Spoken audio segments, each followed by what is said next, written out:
Oh, well, hello there, friends. You did it one more time.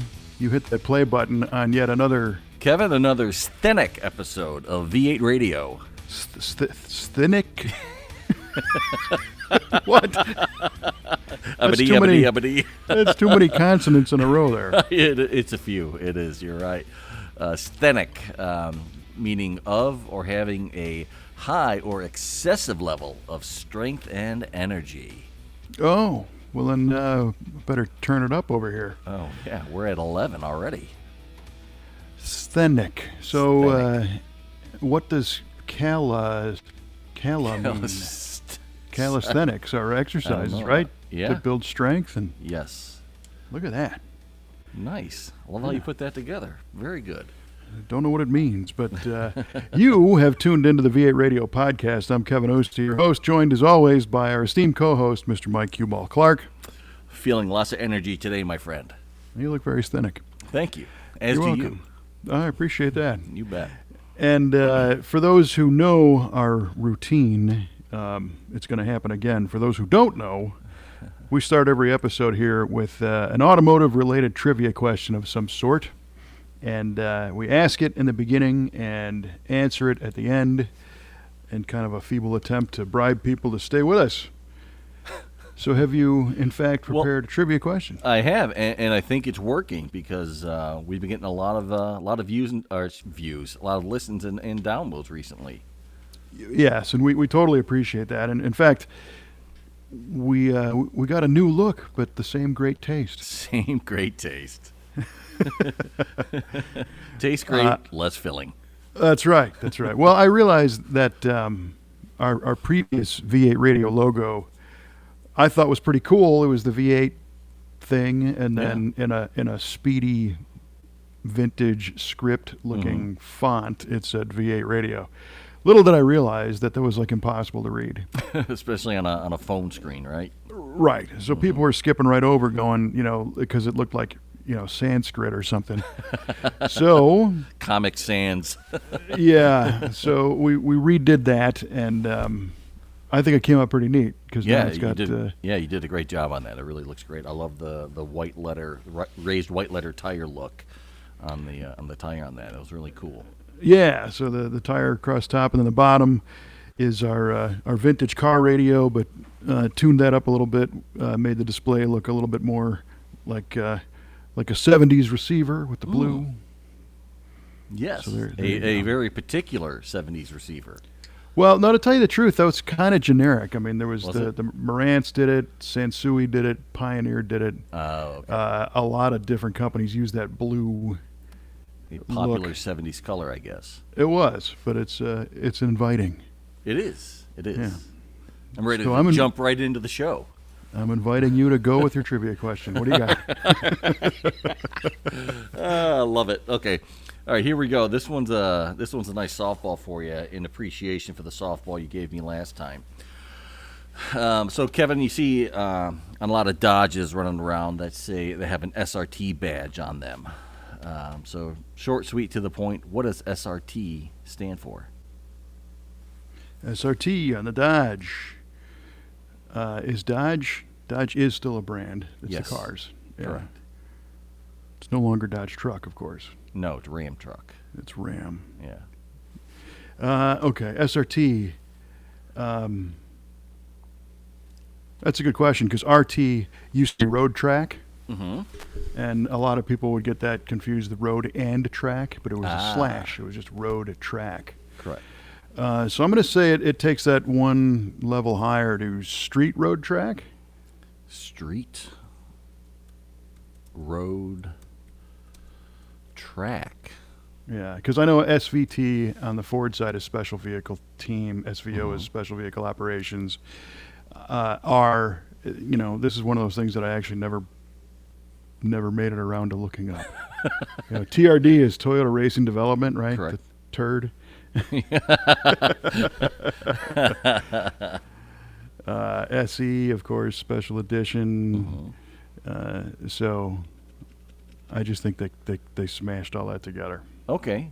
All right, and I final apologize. answer? Yes, but I apologize if I'm way wrong on that. That's one I should know. It's all right. instantly. But Well, we're going to know at the end of the show whether you're right or not. I know of them. Yes. Yeah. All right, I got one for you. I guess Right on. another softball. Stemming from again my recent visit to the Grand National Roadster Show, got to see a lot of hot rods, some very cool engines powering these, and it made me think of one. The Arden cylinder heads. Where'd they get their name?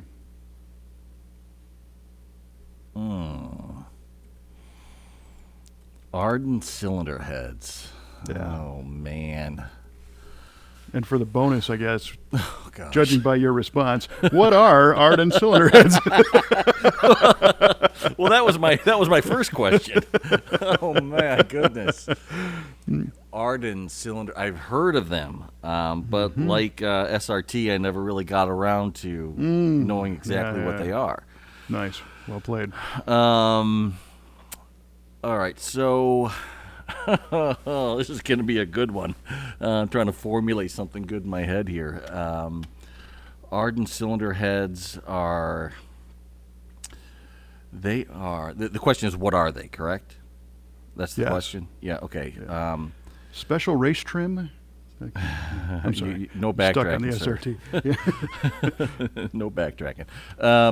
So Arden cylinder heads. Street racing time. That's what it means. All right, never mind. Sorry.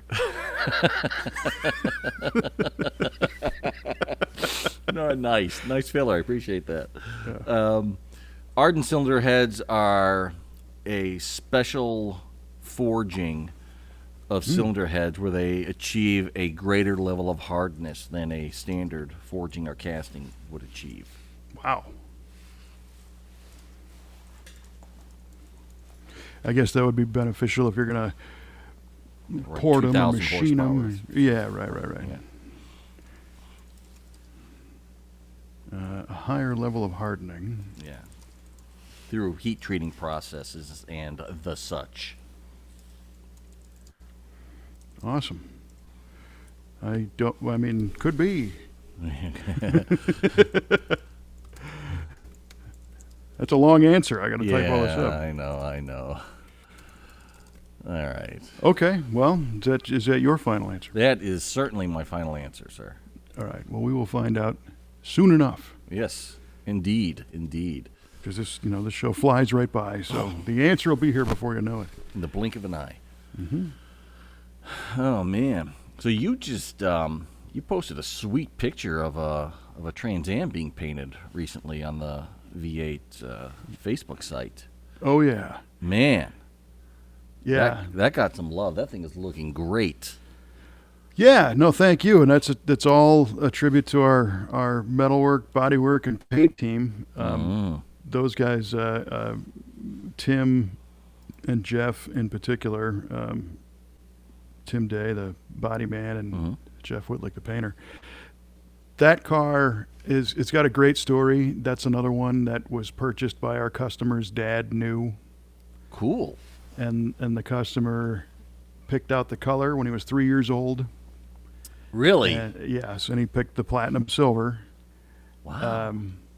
Or sterling silver is actually the name of that color. Okay.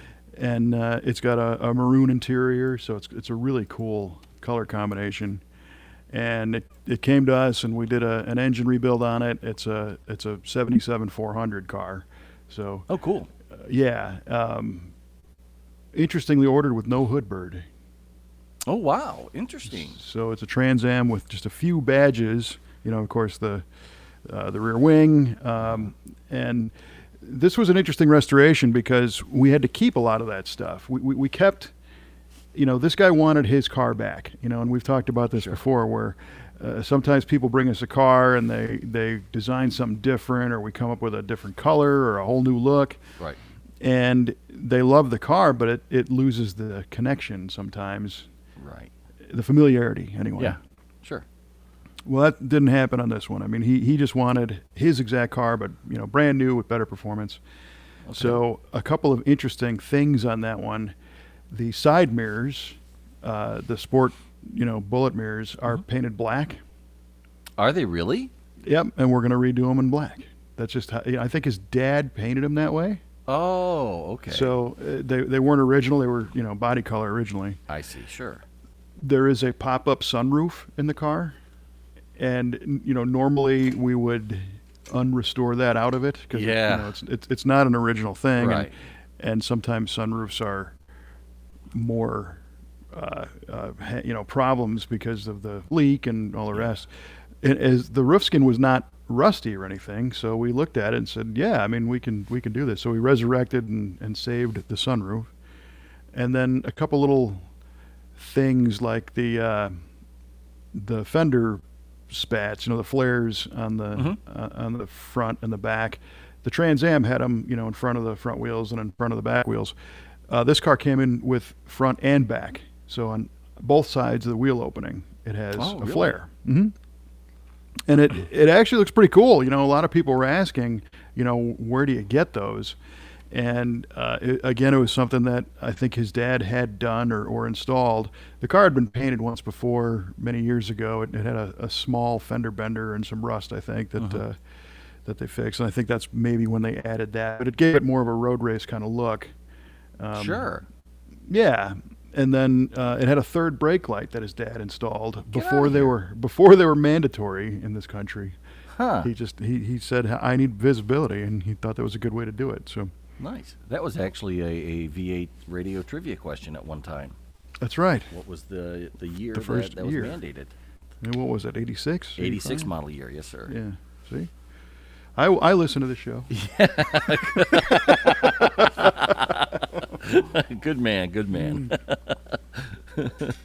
So as we are today, the car, went through the bodywork process and some sheet metal repair and the whole thing, and Jeff just sprayed it in the silver with beautiful clear, and the car looks killer. Oh, yeah.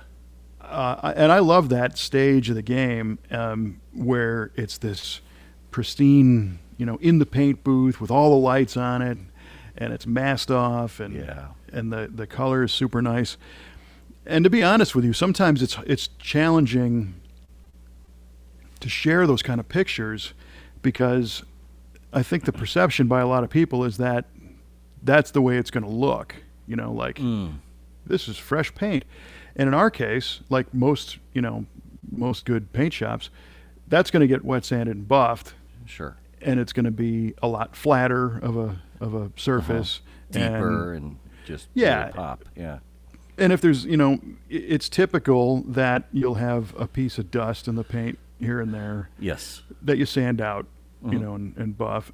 And you'll also have a surface that, the term we use is orange peel, because the clear is designed to do that. And I think we've talked about this before too. We have, yeah. Yeah, so it's the clear is designed to mimic the texture of a new car, and no Right. new car has perfectly flat paint. Correct. So where I was going with this is, sometimes you post a picture and someone's like, "Oh man, nice paint job. Look at all the orange peel and the dust in it," And it's Right. like, well, yeah, but that's all going to go away in Right. the next phase. But we have an innovation in our shop that Jeff's been using, and it's an anti-static gun. Okay. So it's electric with air, rechargeable, and right before he sprays anything, primer, base, clear, you basically paint the car with this anti-static gun, and it keeps the dust from accumulating on the car. So Is it hit it with some ions or something? yeah, it negatively charges the car basically, Oh, and right on.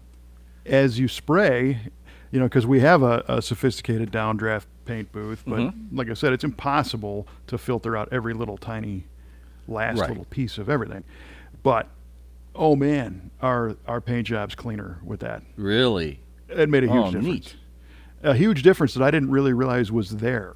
I didn't think, there was a huge difference to achieve. I thought these were looking pretty good, But not only does that make it a nicer initial, but it saves time on hunting those things down and sanding them out and Nice. buffing them, later on. So the other thing is that again, that orange peel, which to me is like, I almost want to call it surplus paint. You know, it's sacrificial. It's going to get mowed down and buffed. But on this particular job, man, that orange peel is there, but it laid out so consistent, and there's so little dust in this thing, and the color just looks so great that I'm like, I got to share this. This just looks, Yeah. you know. It was beautiful.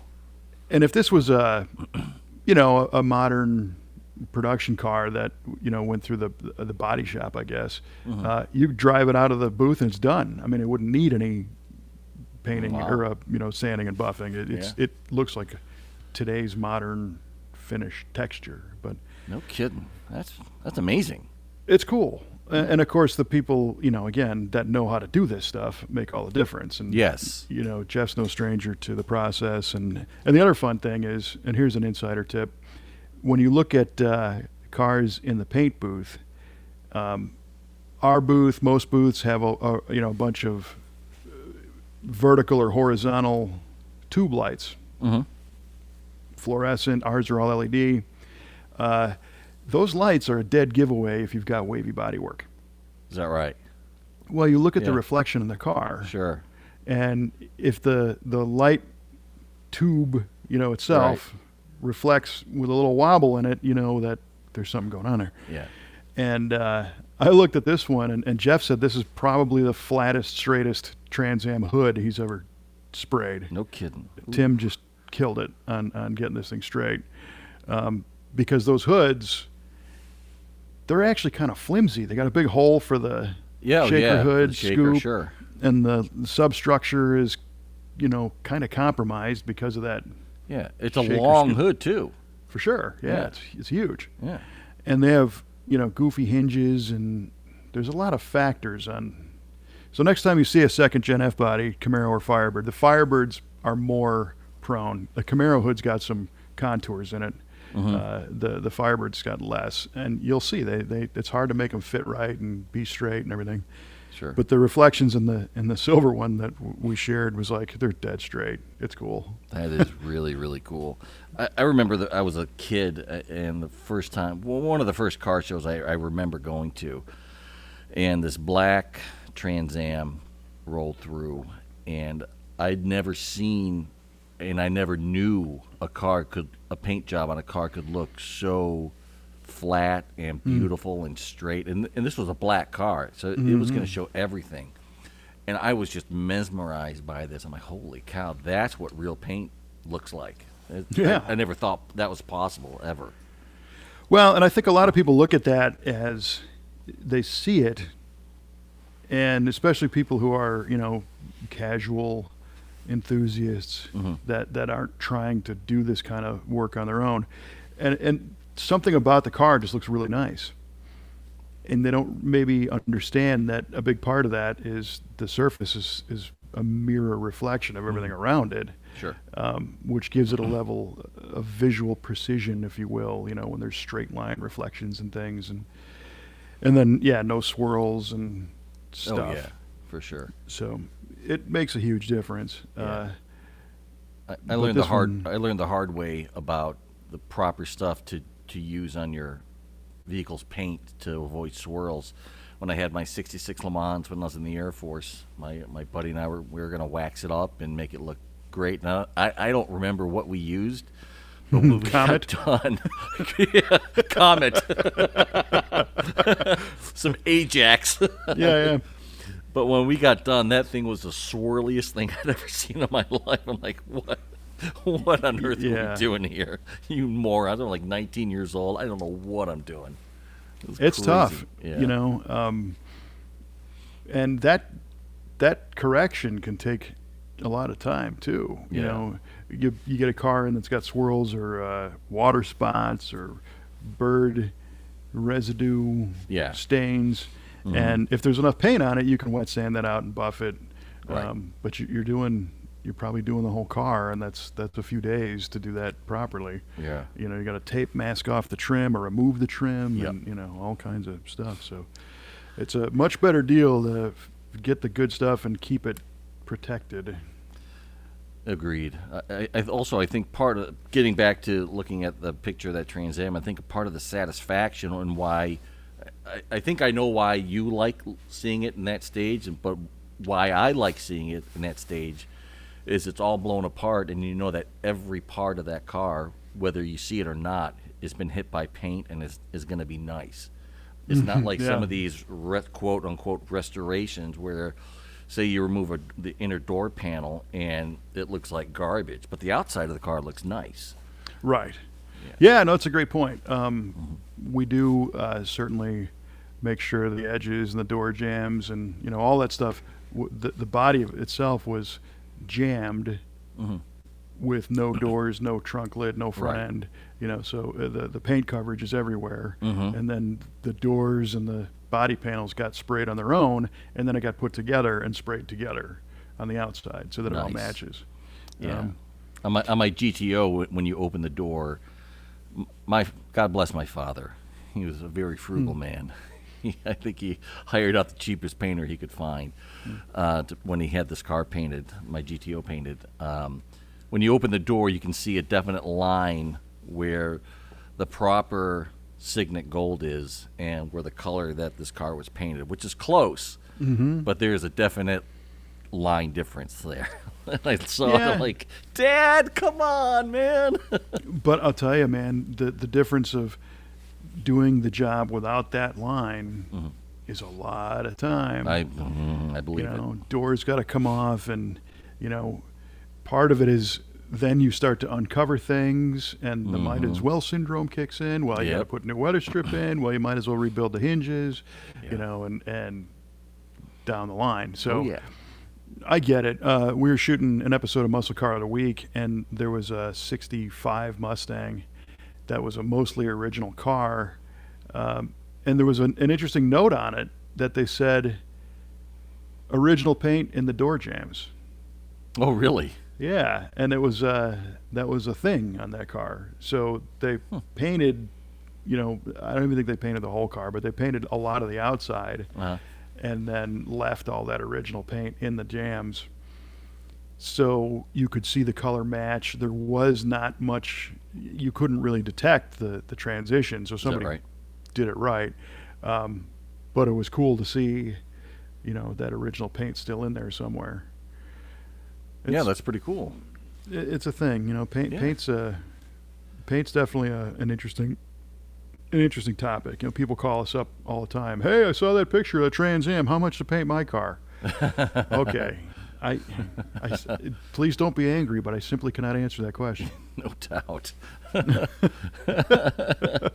Oh, my goodness. Until we talk for a couple hours and see the car for a long time and Right. get into it, we don't know if you want that door jam, and typically we paint everything, it's just, Sure. If somebody comes in and if your dad showed up and said, don't paint the jams, we'd be like, we're probably Yeah. not the shop for you, because Right. we want to do this all encompassing. And it was funny. I remember a few years ago, we were at the Street Machine Nationals in DuQuoin showing a 69 Camaro that we had just finished. Charcoal gray, black stripe, beautiful car. And a guy came up and he kept doing laps around the car. And he said, man, this paint's really nice. And I said, thank you. And Jeff, the painter, was standing right there. And Jeff's like, yeah, I appreciate that. And he said, yeah, there's no overspray anywhere.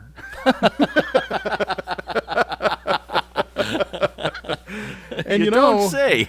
Well, yeah, and it's funny, we laugh because it's not really even a possibility Right. in our case when everything's blown apart and Correct. done that in that way. But when you look at a lot of cars that are painted quicker on a much tighter budget, you might have gold paint on the exhaust pipes or on the side of the frame rail, and and this car didn't have any of that because it was Right. all disassembled. So these things I kind of take for granted sometimes. Yeah. I don't even see the tape line where you taped off the trim when you painted this. How about that? It's all the same color with no Yeah. zebra stripes in the metallic. Craziness. Yeah, yeah. So, it is interesting. But one of the things that, I don't know, last time I told some secrets, we're going to do it again. All right. Don't tell anybody. But there's an event coming to town. So Our shop is in Redbud, Illinois. The next town up is Waterloo, Illinois, which is where I call home, and it's about 35 minutes out of St. Louis in Illinois.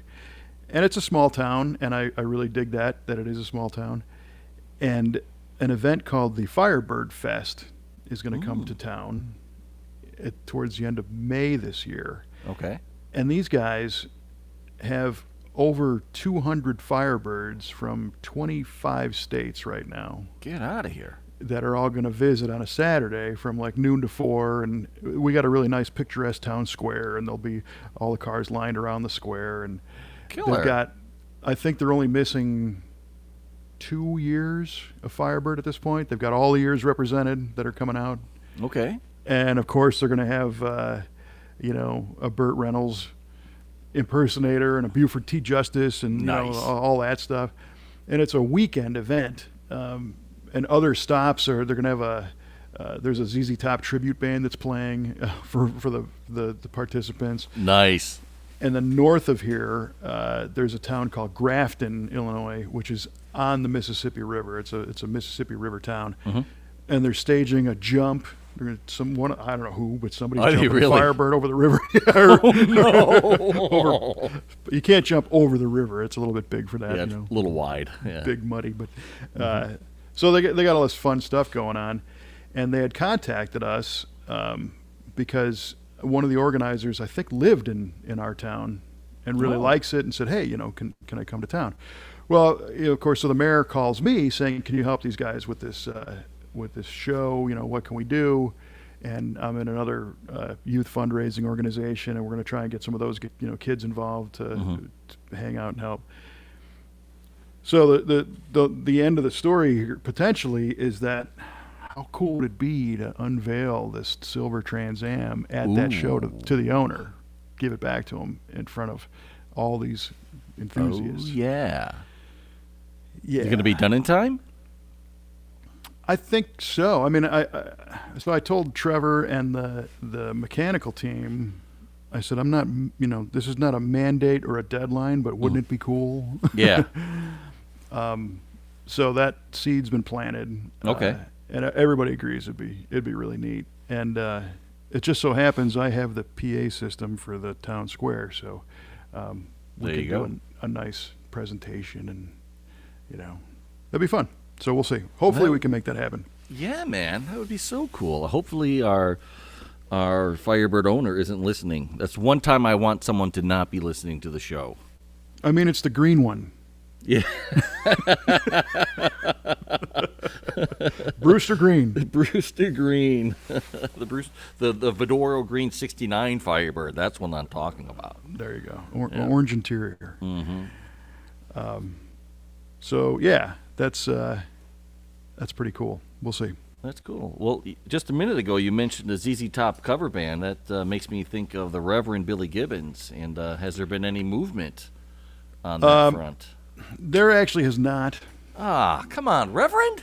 Well, it's yeah.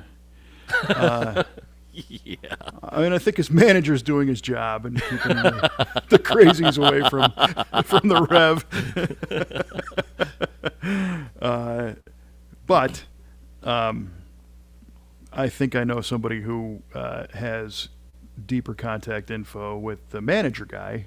Okay. Because I want to use proper channels, and Oh, of course, yeah.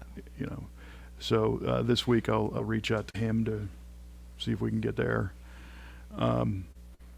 But there might be another additional element to that little documentary story of Cadzilla that we touch on now and then, and that is when I was in California a couple weeks ago at the Roadster Show, I met the guys from Mix Paint, and they recently repainted that car a few years ago. They repainted Cadzilla? Yeah. Well, the thing's been around a long time, since the 80s. 85 or 86 or something like that? 89. 89, excuse me. So it's been flown, all over the world, and it's been used and, driven in events, and it was just... It was time. Had some swirl marks. Had some swirling, so we had to repaint the whole thing. Got in the jams and everything. That's right. There's no overspray. Nope. Not a bit. Not a drop. Well, somebody shared a picture because the car kind of lives at the Peterson Automotive Museum, and somebody shared a picture of it out in the sunlight in the parking lot there. There's a door, and you can roll cars outside. And in the pictures, it was like completely swirled over. Really? It's like, oh man. Oh, wow. And I think that's you can attribute that to handlers. Just people that are Right. shuttling this thing around and Yeah. not caring for it properly. So it got resprayed. And the guys at Mix Paint, I think they had nine cars there on display. I mean, Oh, wow. they do nice work. So They must. yeah, for That's sure. cool. So it'd be neat to talk to. Yeah, somebody but do they have an anti-static gun they spray their cars down with before they paint them? I don't know. Come on, maybe- Mix. There's another secret out the window. Oh, man. I'll tell you what. That's good stuff. We share everything here, is what that boils down to. No secrets. No secrets. No. We want all the cars to look nice. No secret processes. Come on. That's right. Out in the open with them. It doesn't matter who does the work. We want it to look nice. Yes. I mean, it's good for everybody. I mean, and of course, Oh, yeah. there's plenty of work for pretty much everybody. A lot of people want their cars, want them restored and looking nice. Yep. The more, the better. So I'm coming to you from my garage, which is completely destroyed. Is it? is that due to a certain leaking front timing cover of a certain Riviera? Yeah, the project continues, and I don't remember where we left this off, because I know we talked about how fun it was to tear it apart and Yeah. tools and all that. Yeah. Well, And it was all apart as of the last show. Okay, But so yeah, so going from there have been events. well, yeah, it was nice, to kind of do this for the enjoyment of the Right. process, right? So this isn't a car that I had to drive to work tomorrow and fix. This is my '70 Buick that is my nice day car, whatever. And the timing cover, the main seal had leaked. It was a rope seal, so in order to fix that properly, you got to take the cover off, which means a lot of the stuff on the front of the car comes apart. And it was nice. I rebuilt the oil pump and put a new timing set in it and put a modern seal in it and used all new gaskets to rebuild that whole timing cover thing and the proper amount of sealant and RTV, if you will, trivia questions, right? You room temperature vulcanized the heck out of that thing. Oh, I did, and it was very nice. There wasn't too much squeeze out or Good. globs of stuff, and everything was just I took some time to.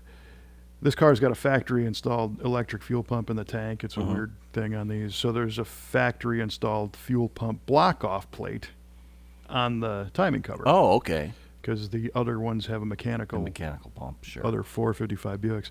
But this one was kind of interesting because the way GM made that block off plate, it was stamped. So it was a heavy piece. I mean, it's almost a 1/4 inch thick plate steel. Wow. But the manufacturing process was a zillion ton press came down and bam, Right. stamped them out. So one of the bolt holes had a distortion through it. It was pushed.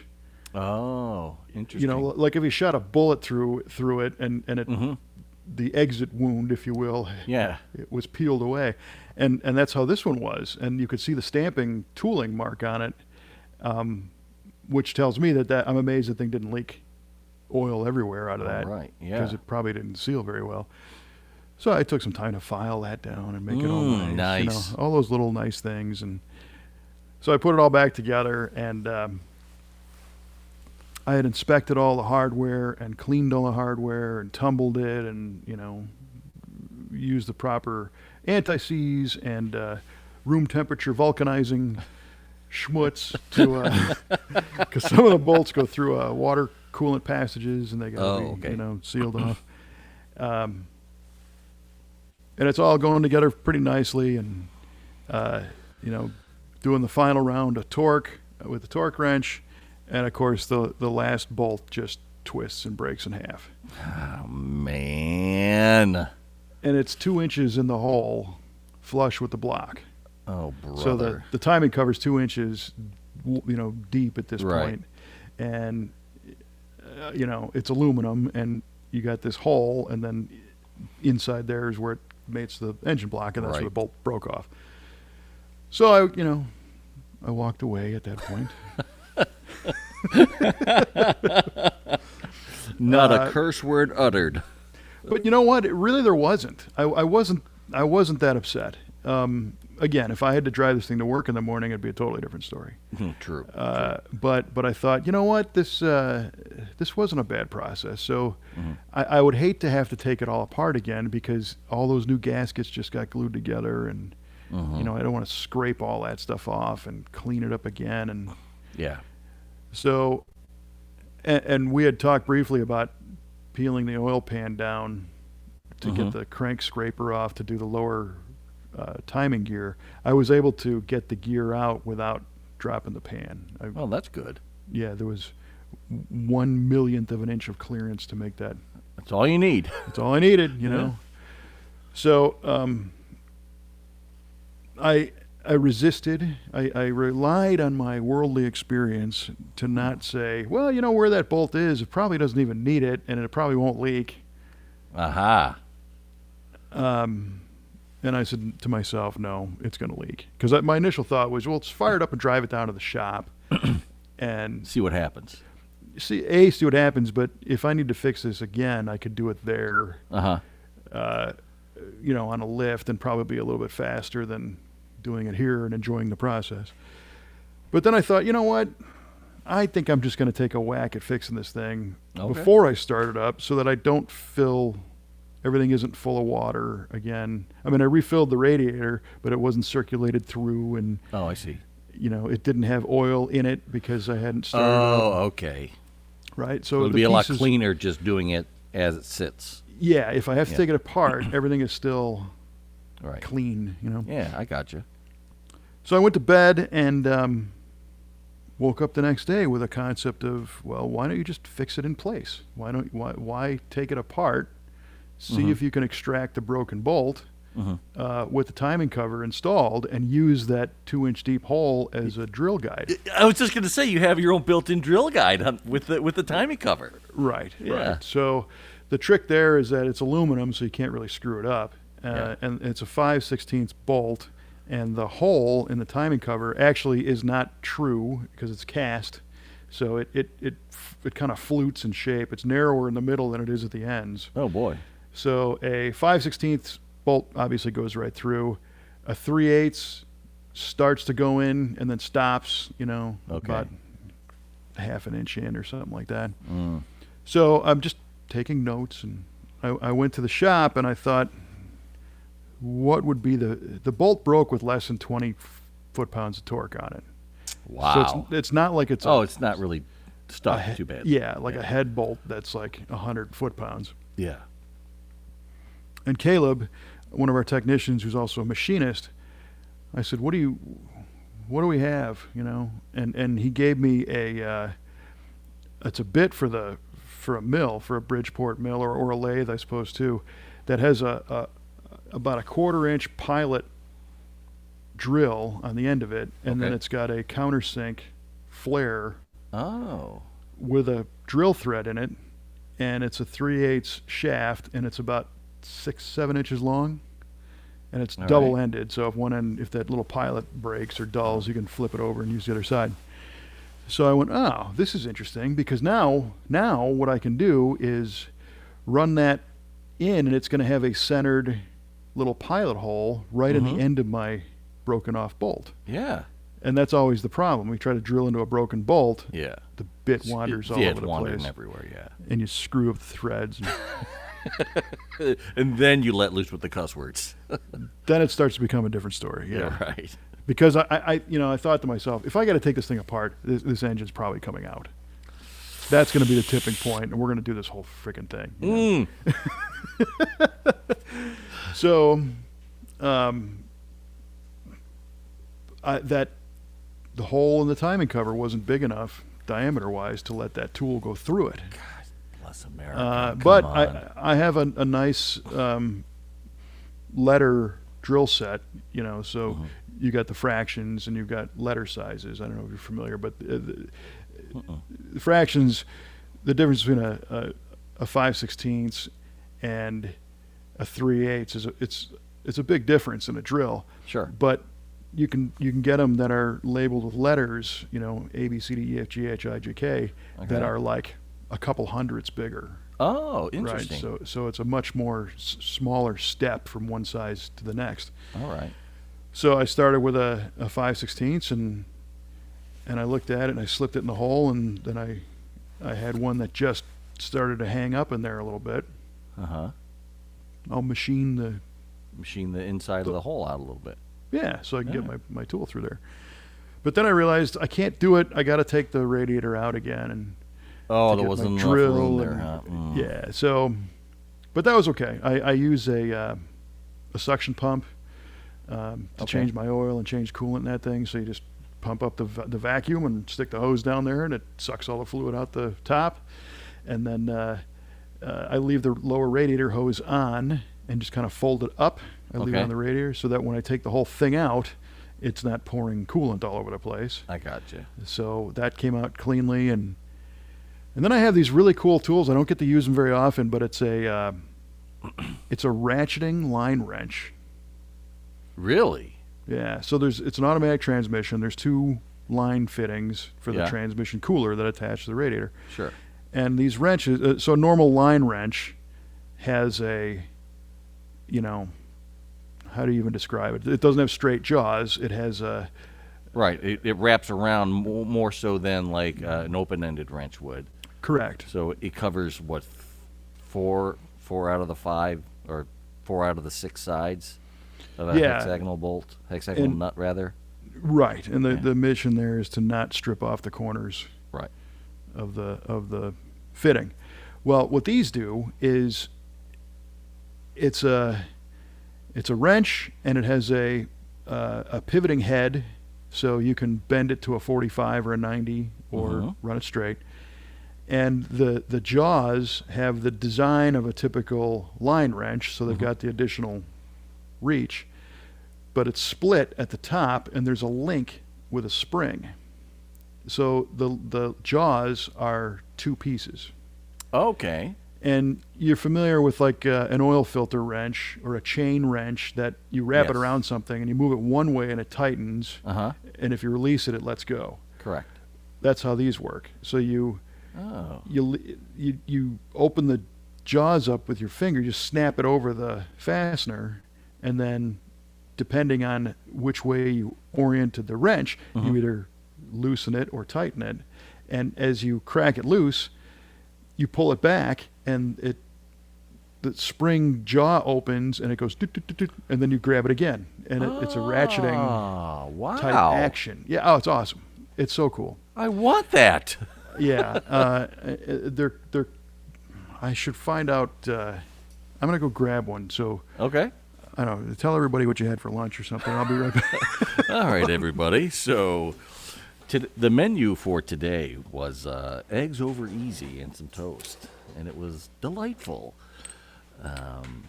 It went down easy. Cleanup was a breeze. Oh, and Kevin's back. Yeah, what'd I miss? I had eggs over easy and toast today. Oh, nice.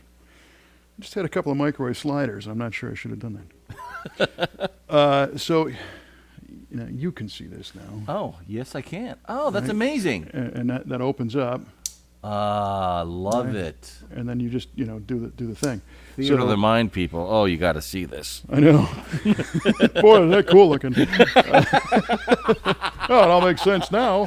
That's perfect. I get it. I don't know why you people don't get it. So the wrench is called EZ Red.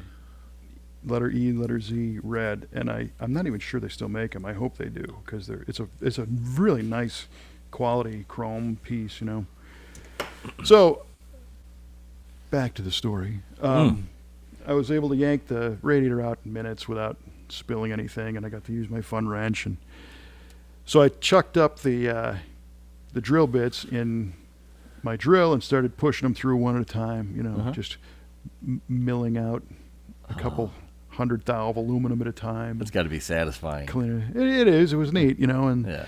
got it to the point where I could put my machine tool on there with the pilot bit and pushed it right through and drilled a perfectly centered, eighth inch That's perfect. dimple right in that in the bolt in the block. And I'm thinking, this is cool. This is a good thing. Yeah.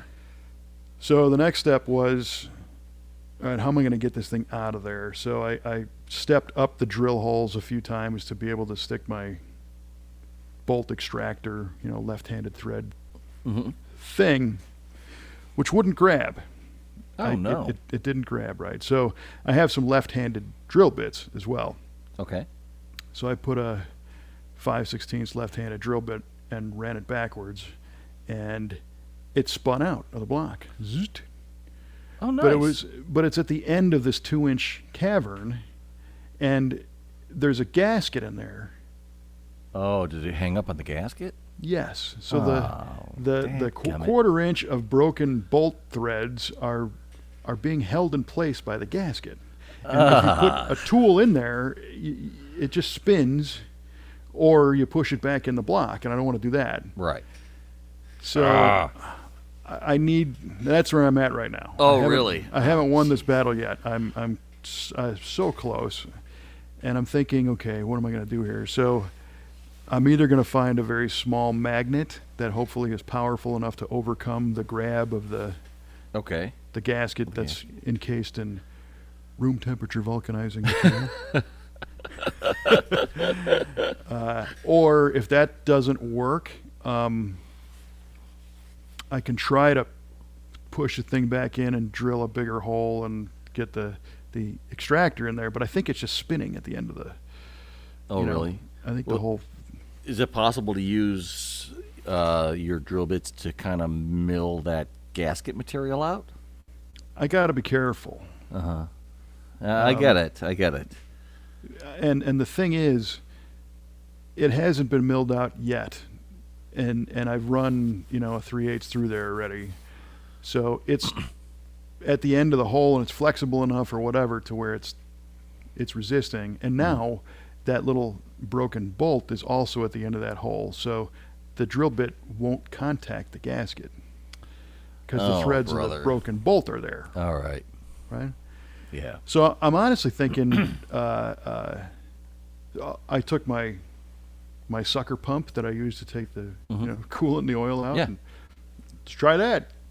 Pumped it up, stuck the hose down in there. It maintained pressure, and I start dragging it out, and the hose comes out with nothing stuck on it. So, man. Damn it. So I'm almost thinking adhesive at this point. Okay. I might take the old broken bolt and put a dollop of like super glue gel on it. Or it's like what you call it, like JB Weld or something from metal. But Maybe you don't want to hit the block with that though. I don't want to hit the block, and I'm hoping I don't need to do this and come back tomorrow and continue. I'd like to continue today. Gotcha. So I think if I super glue gel this thing, I can just set it in there and I can walk away for 20 minutes, and it should be stuck enough to try to work it out. So at this point, the bolt is just being held up by the gasket, but no threads are engaged with anything. I don't think any threads are engaged any longer. I think it's just stuck in there. Just stuck there. Okay. I know. Yeah, I like the adhesive idea. I like the magnet idea. And do you have like a magnet pickup wand thing? I do. I've got a couple of them, and they're all too big around. Oh, gosh darn it. I mean, if you had something that you could attach like a rare earth magnet to, those are pretty powerful. I tried neodymium magnets or something. I mean, they have a lot of grip. They do, so the interesting thing of the geography of this timing cover, the hole isn't. Put it this way: the sleeve, if you will, of the timing cover, you can run your finger along all the way up to the block, so you can feel the outer perimeter of this hole that the bolt goes into. So Oh, okay. I dragged a magnet along the outside of it, Mm. hoping it would suck through the hole, Right. Yeah. and slide the thing out. And my magnet wasn't powerful enough to do Ah, that. man. I know. I'm grasping here, but Yeah. Oh, man. Let's see, what can we do here? I mean, and again, I think I'm dead in the water on drilling anything at this point because it's just spinning. It's just in the bottom of the spinning, hole. yeah. And I don't really want to thread it back in the block sure. to try I and get drill into it and then take it back out again. Yeah, you don't want to. I mean, if it's just gonna thread in, it's not going to. You're not going to be able to reverse drill bit anything because it's just going to spin right back out. And Right. you don't want to have it go too deep in the hole either No. to make it And stop So spinning. from what I can tell right now, the threads are unaffected in the block. I think. Okay. I want to keep them that way. I don't Yeah, wanna- yeah, for sure. Yeah, all day. Oh man, this is a great thing. All right, listeners, what do you have for us? Well, I might, if I get really stuck, I'll walk across the street and borrow my neighbor Rick's stick welder Oh, right, and just weld a stick to the. right there, and pull it right out. Yeah, maybe we'll see. I was thinking like a MIG welder, but you'd have to. That wire would have to extend so far, and you No, would as soon as probably it wouldn't be soon as it- straight. As soon as it arcs, it Yeah. disintegrates. Yeah. So that Oh, right, you wouldn't be able to stick to it too much. No. Yeah. you could if it was exposed. That's a Yeah. good trick is to weld a Weld like a nut, nut, or yeah. a couple of nuts and a bolt onto it, and then use tools to take it out. But this one's at the bottom of the hole, and of course, last result is just take the Take the timing timing cover cover off back and off. Yeah. do the whole damn thing again. Ah. And then the engine's out and it's off the frame and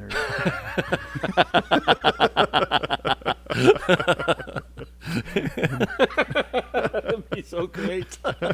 no, it wouldn't. Oh, that's what started this whole odyssey I'm in that I went through. But I have a feeling you'd be done a lot quicker than I was. Heavens to Betsy. Well, I'm working on like a month to do this. Oh boy. This little job here, so I it's just my limited free time of being Oh, able right. to do Yeah. this is nights and weekends occasionally, and fortunately my travel season's going to start picking up pretty soon. Oh, true. And I'm going to be gone again doing shows all year in the summertime on the weekends, intermingled with a few camping trips, and there you go. So, Right, man. but the saving grace is that it is too cold and crappy outside to drive the car right now, so I don't. It's not like my friends are outside going, "Come on, get your car, let's go." Come on out and play, Kevin. Yeah. Fix your flat tire on your bicycle. Will your dad go buy you a new tire? Yeah, I gotta mow the lawn. Sorry, guys, I got to clean my room. Yeah, I gotta earn the 28 cents to go get a tube. Oh, man. Yeah. We've all This has been been there. an interesting story about this timing cover. It's been good conversation. I like that you're almost done with it. I'm curious to see how it's gonna end up. Yeah, me too. And hopefully sooner than later. So Yeah, man. we will find out. We will indeed. I haven't done Boo with my GTO this winter yet. I haven't been able to get it over to Randy's and have us pull that engine back out and get it sealed up. He's rebuilding a couple of riding lawnmowers right now. Oh, right on. Yeah, in his garage. I came across one that I ended up giving to him because my yard's too small for a riding mower, so he's using two of these to build like one good mower out of it, which will be interesting. But he's been preoccupied with that, and he's got his own stuff to work on. And he was building our buddy's Mustang, which is now in his back garage for the winter. Mm-hmm. So hopefully we'll get this done before the spring thaw. Right. Yeah, that's the pressure's on for all these things to get done to be able to go out and enjoy them for the spring. Although it's supposed to be 60-something here on Wednesday. So, Shut your mouth. Oh, that's fabulous. yeah, so if I do get this done, we're going to go take a drive. Good. Yeah. And if you don't, you can drive the Galaxy. I can. You're right. Yeah. Look at you with options. There's a list of things I want to get done on that too before. Yeah. You know how it is. Yeah, but none are preventing you from cruising around, though, are they? No, and I think the last couple projects I did on that car were the seats. I put those low back Pro Car buckets in it. Yeah, you I did. took the originals out and swapped them for these, and so far so good. Except for it's a hybrid mix of the original slider tracks attached to the floor, and then we made some brackets to adapt the seat to the original track, right? Mm-hmm. And they need to be modified because they're a little too high in the car. Oh, are they? Yeah, and you couldn't really tell that until you get in it, you put them together Sure. and drive it and see what's up. So, Sure. I know what I got to do there, but I got to do that. Mm. But that'll make that thing. It's so much nicer to drive with a little Those bit of seats. support, and you can Yeah. adjust them, and you recline a little bit, and That's nice. the recline and the tilt. I tell you, really make a difference. I bet they do. I bet Yeah. they do, man. Yeah, it's huge. Other than that, though, I mean, the car's pretty much ready to rock again for the needs an oil change. But Yeah. Very cool. yeah. Very cool, man. So, thinking about what was the trivia question you asked me? Oh, what does SRT. SRT stand for? Mm-hmm. Striped radial tire. Striped radial tire. I mean, in some world it could. Yeah, right. All right, lay it on me. I'm pretty sure I got this Okay, one. so SRT, Kevin, you said your final answer was street road track. Yeah. As kind of an homage to the old RT, which was road track. Unfortunately, that's not correct. Yeah. The correct answer is street and racing technology. Same thing. What? Is it the same thing? Well, you can't be on the track without racing technology. of some That's sort. true. That's true. Well, you could, but you wouldn't really win. Street racing technology? Street and racing technology. So it's actually SART. It is, but they say SRT. Because I look at that as a street racing technology, and they shouldn't really be condoning that, No, so that's why it's street and racing technology. but just SRT. Mm-hmm. Correct. Sorry, SART. Bob. That's all right. Yeah. You got to lose some of them. And for I me, thought it's you were going to more- rattle that one off quick, too. I thought, it's funny as you said that. I'm thinking to myself, I never really took the time to figure out what that meant. Mm. So in your case, we asked you where do the Arden heads get their name, which was meant by one of those looks that your dog gives you as he cocks his head to the left. What? What are you doing, master?